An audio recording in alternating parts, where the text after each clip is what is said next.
Déjà, merci de regarder cette vidéo. Nous avons déjà parlé ensemble de renforçateurs. Il existe certains comportements qui peuvent se récompenser, dont se renforcer tout seul. Si on laisse faire un individu, ces comportements, il aura envie de les faire à nouveau et de plus en plus. Si un chien ne vous rapporte pas la balle, c'est souvent car il trouve beaucoup plus amusant que vous lui courez derrière. Si certains comportements sont une récompense, on peut se demander s'ils ne pourront pas être utilisés comme renforçateurs, comme récompense ou comme punition. Dans cette vidéo, nous allons parler de conditionnement opérant, de principe de Premack et du principe de privation de réponse. Cela nous permettra de voir les bases du conditionnement en éthologie, qui est la science du comportement. Commençons donc par le principe de Premack. David Premack est un chercheur américain qui est mort en 2015.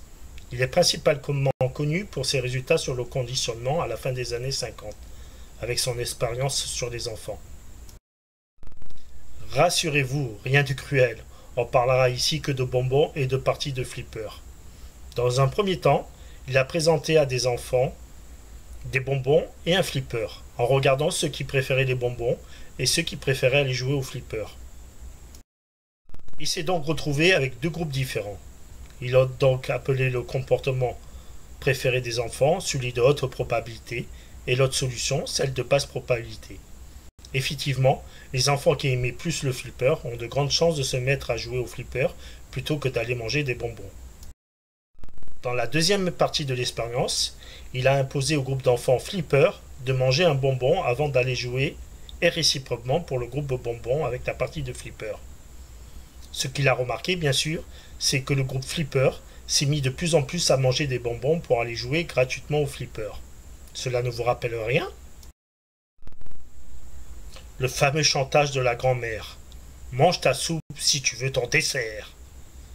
On reconnaît là le principe de Premack. On utilise une activité d'un sujet qui aime bien faire comme une récompense d'une autre activité plus difficile. On parlera ici d'un comportement que le sujet a de fortes probabilités de faire, qui va renforcer une activité moins probable. Cela veut dire tout simplement que les récompenses pour nos chiens ne se limitent pas aux friandises, aux jeux ou aux caresses, mais qu'elles peuvent être aussi des comportements. Chaque chose qu'un chien aime bien faire sont des comportements que nous pouvons utiliser comme renforcement pour des comportements plus compliqués à faire. On peut aussi parler de gagnant-gagnant.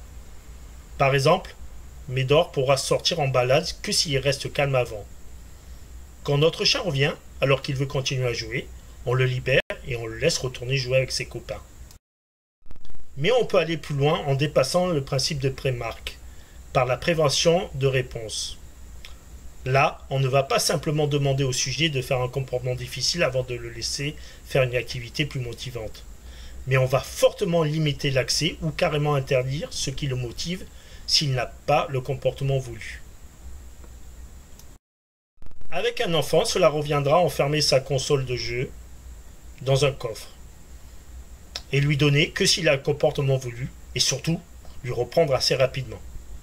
Avec ce principe de privation de réponse, on peut très fortement monter la valeur d'un comportement qui sont à la base pas du tout agréables pour notre chien. Si notre chien adore jouer à la balle, mais que ça lui arrive que s'il est au pied, eh bien il aura très envie d'être au pied à chaque fois qu'il voudra jouer à la balle.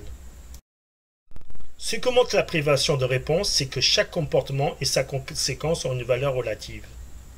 En fonction de comment un comportement s'enchaîne avec un autre, on peut augmenter ou diminuer la valeur de ce comportement pour le sujet. On constate que priver ou rendre plus rare un comportement agréable, ça augmente sa valeur pour le sujet.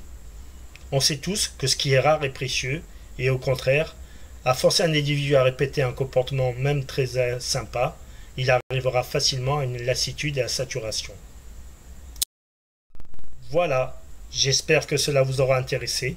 Cette vidéo aura permis de survoler la théorie des conditionnements, en espérant que cela vous aidera à mieux comprendre votre chien. Merci pour votre attention.